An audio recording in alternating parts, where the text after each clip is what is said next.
Selamat bergabung bersama Ambara tanpa tanya arah. Dalam bagian topik besar, nol dan tak hingga. Kali ini kita nimbrung di perdebatan atau polemik, apakah Allah menciptakan kejahatan? Tetapi, semoga Allah Sang Khalik berkenan dengan bahasan kita dan mengampuni kita jika polemik ini tidak membawa kita kepada harmoni kedamaian. Di sini kita merangkum beberapa teori atau persepsi yang muncul dan dimungkinkan pemaparan yang berbeda. Semoga ada manfaat membawa kita ke arah persepsi yang benar, dan mari kita simak sampai akhir. Teori yang pertama, kita sebut warna hitam, tetapi hitam itu bukanlah warna.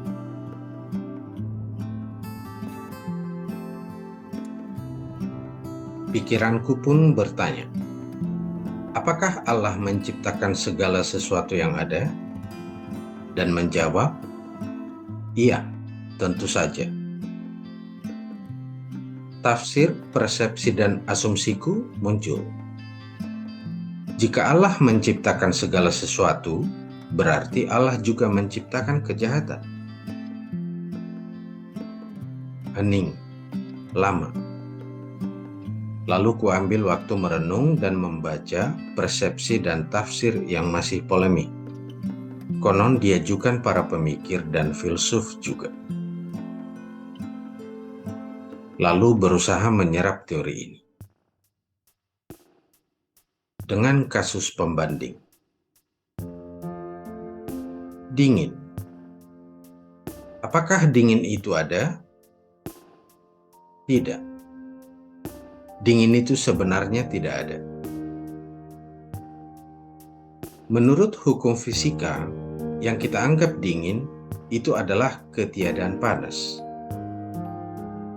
Suhu minus 460 derajat Fahrenheit atau minus 273,15 derajat Celcius adalah ketiadaan panas sama sekali.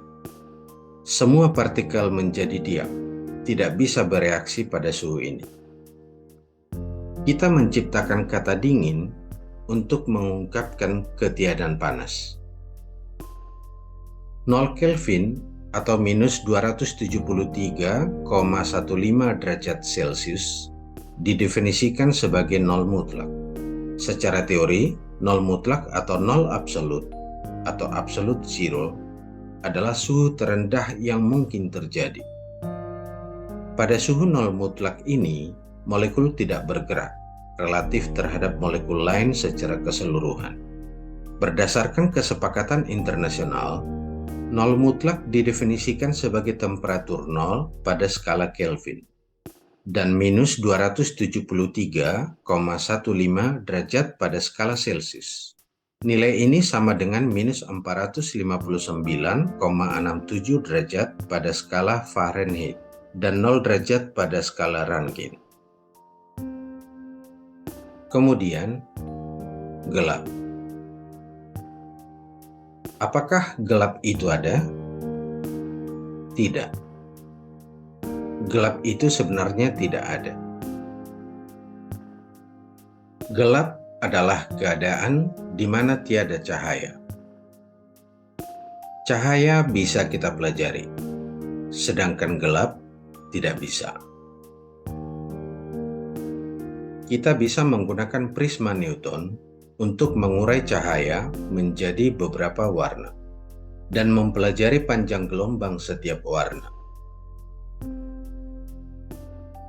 Dengan menggunakan prisma Newton, kita dapat mengurai cahaya menjadi beberapa warna. Karena gelap adalah keadaan di mana tiada cahaya, kita tidak bisa mengukur suatu gelap dari gelapnya. Tidak bisa mengukur seberapa gelap suatu gelap dari gelapnya. dengan kegelapannya itu. Seberapa gelap suatu ruangan diukur melalui berapa besar intensitas cahaya di ruangan itu. Kita gunakan kata gelap untuk menggambarkan ketiadaan cahaya. Kemudian, apakah kejahatan itu ada? Kejahatan itu sebenarnya tidak ada. Kita menciptakan kata kejahatan untuk mengungkapkan ketiadaan kasih Sang Khalik terpancar dari diri kita. Kejahatan adalah kata yang dipakai manusia menggambarkan sangkalan keberadaan Allah dalam diri. Kehilangan rasa kasih. Tidak memaknai hadirnya Allah dalam diri, hingga rasa tunduk, taat, takjub, takut akan Allah juga hilang. Dalam keadaan itu, diri kita yang kosong dengan kasih akan membuat pembenaran untuk setiap perilaku dalam zona kejahatan. Karena dalam gelap, kita tidak menyadari batas. Tidak ada hukum, aturan yang jelas. Seakan hanya kitalah yang ada. Dan hanya kita. Terjadinya kejahatan adalah ketika limit kasih menuju nol. Atau bahkan mungkin mencapai nol. Kasih dibiarkan dingin menuju nol, membeku, tak bisa bereaksi. Kasih dibiarkan hampir seperti mati. Jelaslah sekarang bahwa Allah tidak menciptakan kejahatan, tetapi kasih. Dingin itu tidak ada, tetapi hanyalah ketiadaan panas. Gelap itu tidak ada, tetapi ketiadaan cahaya. Itulah teori pertama. Sekarang, teori yang kedua. Begitu lama saya dalam pergumulan, bertanya mengapa himpunan kosong harus dan selalu merupakan himpunan bagian dari setiap himpunan. Tetapi saya mulai berpikir untuk menyadari, andai tidak ada himpunan kosong, maka himpunan lainnya juga tidak ada. Dari sudut pandang fisika kuantum, semua yang kita lihat bukanlah seperti yang kita lihat. Benda padat yang kita lihat, yang dapat kita rasakan padat dan keras, sebenarnya hanyalah kumpulan dari molekul-molekul penyusun, dan molekul adalah kumpulan dari atom-atom. Partikel subatom merupakan kumpulan atau gelombang-gelombang informasi dan konsentrasi energi. Jadi dapat dikatakan bahwa 99,9% penyusun atom adalah ruang kosong. Partikel-partikel penyusun atom tidak melekat satu sama lain, melainkan mereka bergetar dan berjaga di tempatnya, dijaga oleh sebuah medan energi kosong. Dapat kita perhatikan, lebih banyak penyusun atom itu adalah ruang kosong, medan energi kosong. Medan energi kosong ini justru letak energi terbesar dalam diri manusia. Itulah energi elektromagnetik kita. Kita berupa energi atau cahaya mengisi ruang kosong di jagat raya. Sejenak kita renungkan. Perlukah adanya ada? Dan perlukah tiada? Apakah yang kita sebut ikhlas itu adalah energi tiada? Ikhlas, begitu sederhana dan menakjubkan. Apakah perlu perbedaan? Andai semua putih, maka tidak ada yang putih. Andai semua hitam, maka tidak ada yang hitam. Andai semua kita baik, maka tidak ada kita yang baik. Dapatkah segala sesuatu benar? Yang berarti tidak ada yang salah? Lalu apalagi arti benar di sana? Andai semua adalah dirimu, maka tidak ada dirimu. Andai semua adalah diriku, maka tidak ada diriku. Kita melihat keberagaman karena kita bisa membandingkan dan mengadakan perbandingan. Mengetahui rasa enak beriringan dengan mengetahui rasa tidak enak. Rasa sakit beriringan dengan rasa tidak sakit. Ada dan tiada dimiliki oleh semesta, beriringan di semesta. Karena jika tidak demikian, tidak mungkin ada pertanyaan. Karena jika ada pertanyaan, maka ada jawaban. Bahkan jika tidak demikian halnya, kita tidak akan punya kehendak lagi jika semua sudah kehendak. Kita tidak punya hasrat lagi karena semua sudah hasrat. Segala hukum fisika itu juga tidak ada. Dan tak ada positif, tak ada negatif. Mati lampu, gelap. Tak ada hal yang berlawanan. Terlihatlah, walau serba ada, namun tiada. Bagaimana kita punya hasrat menuju kebahagiaan surga, jika semua dan segalanya sudah bahagia?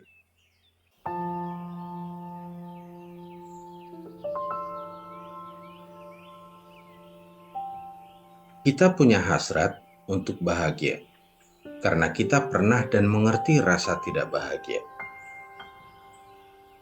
Maka, semua ada sebagaimana adanya adalah konsekuensi keadaan. Seperti kehidupan dan kematian. Jelaslah sekarang bahwa Allah tidak menciptakan kejahatan, tetapi kasih. Allah memberi kehendak bebas untuk manusia. Tetapi tentu ada konsekuensi setiap pilihan. Kasih untuk kedamaian, jahat untuk kacau. Konsekuensi logis dari kehendak bebas, ada peran makhluk manusia di dalamnya. Manusia mempertanggungjawabkan sesuai hukum yang telah diciptakan oleh Sang Khalid. Kehendak bebas, free will, atau kemauan bebas adalah kemampuan untuk memilih di antara berbagai rencana tindakan berbeda yang memungkinkan. Hal ini terkait erat dengan konsep tanggung jawab, pujian, kesalahan, dosa, dan penilaian-penilaian lain yang hanya berlaku pada tindakan-tindakan yang dipilih secara bebas.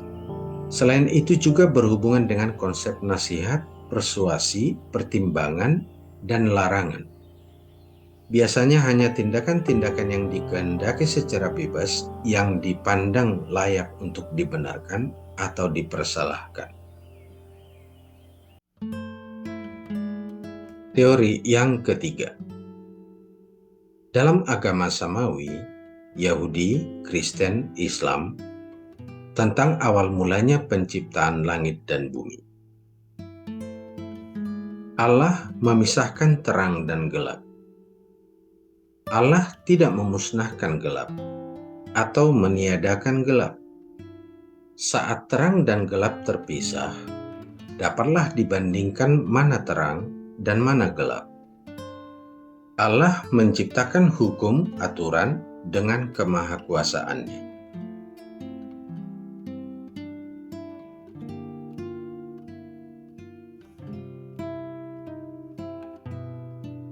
Teori yang keempat, dosa dan kejahatan relatif.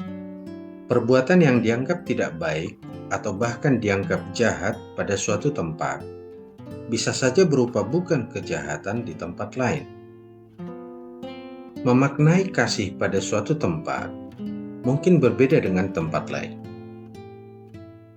Bahkan mungkin pengertian kejahatan dapat berubah, mungkin saja meningkat, seiring meningkatnya peradaban atau seiring zaman berubah. Definisi kejahatan bisa berbeda untuk tempat yang berbeda, untuk sosial yang berbeda, untuk dimensi penyerapan yang berbeda. Paradigma berbeda-beda. Teori yang kelima, ternyata begitu terbatasnya kita dan terlalu kecil dan halus untuk bisa mempelajari ini. Realitanya, membangun peradaban saling mengasihi adalah sulit. Terang dan gelap silih berganti. Mempelajari Allah dan kehendaknya bukanlah sesuatu yang bisa dipelajari dengan akal terhingga, apalagi hanya agar kita terpuaskan. Tak bisa kita pahami seluruh masa, apalagi dalam waktu singkat umur manusia. Saya begitu kecil, tak hingga kecil, dan berakal baru seumur jagung. Mencoba memuaskan rasa ingin tahu tentang Allah dan kehendaknya, yang ada dari masa awal tak berujung, sampai masa akhir tak berujung. Bahkan, andai kita memahami apa itu tak hingga, tak terbatas, itu masih sangat sempit dalam batas terhingga. Bahkan mungkin hanya noktah bagi sang Khalik. Allah melampaui ruang dan waktu. Allah pemilik dimensi tak hingga. Aku pun merenung dalam remang, merenung sebagai ciptaan, berharap bermanfaat dalam keterbatasan ini, di dalam kasih-Nya. Walau menyadari lebih kecil dari debu, dilihat dari semesta. Tetapi juga, baiklah tetap menyadari, kita ada, sudah tentu karena kita berarti baginya. Allah Sang Khalik memang misteri, dan akan selalu misteri. Sebab jika Allah sudah dapat terpikirkan dan bukan lagi misteri, maka Dia bukanlah Allah yang sesungguhnya lagi. Sesaat setelah melihat cakrawala dan bintang-bintang, kupejamkan mata untuk melihat lebih jauh, lebih jauh. Yang terlihat adalah diriku kecil seperti partikel, hanya sebuah noktah. Akalku kalah.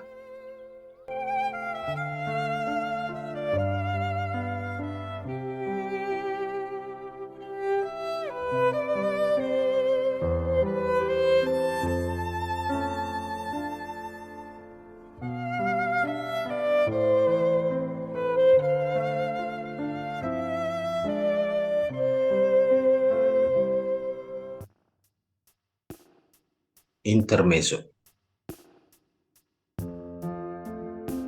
Apakah gelap itu perlu? Kita sering menggunakannya. Apakah hitam itu perlu? Kita sering memakainya. Apakah kejahatan itu perlu? Andalah yang tahu menjawabnya.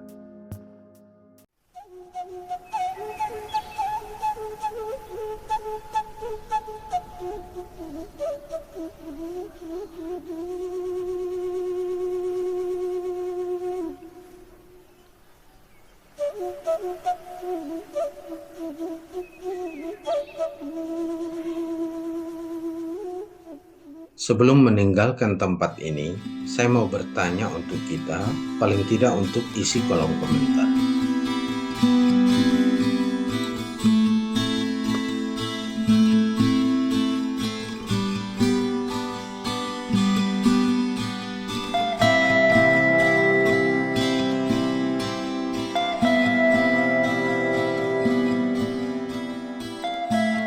Dan terima kasih untuk kita semua yang butuh pemaparan tentang hitam yang tertunda sebelumnya.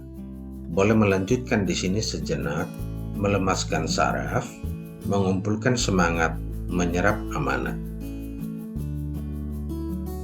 Hitam adalah ketiadaan warna. Yang kita namakan warna hitam sesungguhnya bukan warna. Berdasarkan teori warna sebagai cahaya, hitam bukan dikategorikan sebagai sebuah warna. Penjelasannya adalah ketika tidak ada cahaya atau gelap, semuanya akan berubah menjadi hitam, yaitu gelap. Tidak ada foton cahaya dalam suasana yang gelap. Karena tidak ada foton cahaya, maka tidak ada foton warna juga. Itulah kenapa hitam tidak bisa dikategorikan sebagai warna. Bagaimana dengan putih? Apakah warna juga? Berdasarkan teori yang sama, putih merupakan perpaduan antara semua warna. Dengan demikian, putih bisa dikatakan sebagai warna. Dalam spektrum warna, cahaya matahari merupakan cahaya putih yang terdiri dari semua warna. Itulah kenapa cahaya berwarna putih. Teori yang menyatakan bahwa hitam adalah warna adalah teori warna subtraktif. Teori ini berangkat dari pembagian warna. Warna primer terdiri dari kuning, biru, dan merah. Jadi jika kita menggabungkan semua warna primer, maka kita bisa mendapatkan warna hitam. Bahkan hal ini juga sudah dikonfirmasi oleh ahli kimia. Teori ini juga membalikan bahwa putih bukan warna, karena putih tidak bisa didapatkan dengan penggabungan warna-warna primer tersebut. Kesimpulannya, kita harus kembali ke definisi dari warna itu sendiri. Warna dari sebuah benda berasal dari molekul pembawa warna dari benda tersebut. Kita bisa mengatakan bahwa suatu benda berwarna karena benda tersebut merefleksikan warna tersebut kepada mata kita, bukan menyerapnya. Setiap warna merupakan efek dari gelombang khusus. Dengan pendapat tersebut, hitam bukanlah sebuah warna. Alasannya adalah benda hitam menyerap semua warna dari spektrum yang terlihat, dan tidak satu pun warna dapat direfleksikan ke mata kita. Sedangkan putih merupakan warna karena merefleksikan semua warna dari spektrum cahaya yang bisa terlihat oleh mata. Untuk lebih melengkapi penjelasan ini, tentu kita bisa mencari melalui sumber-sumber yang lain.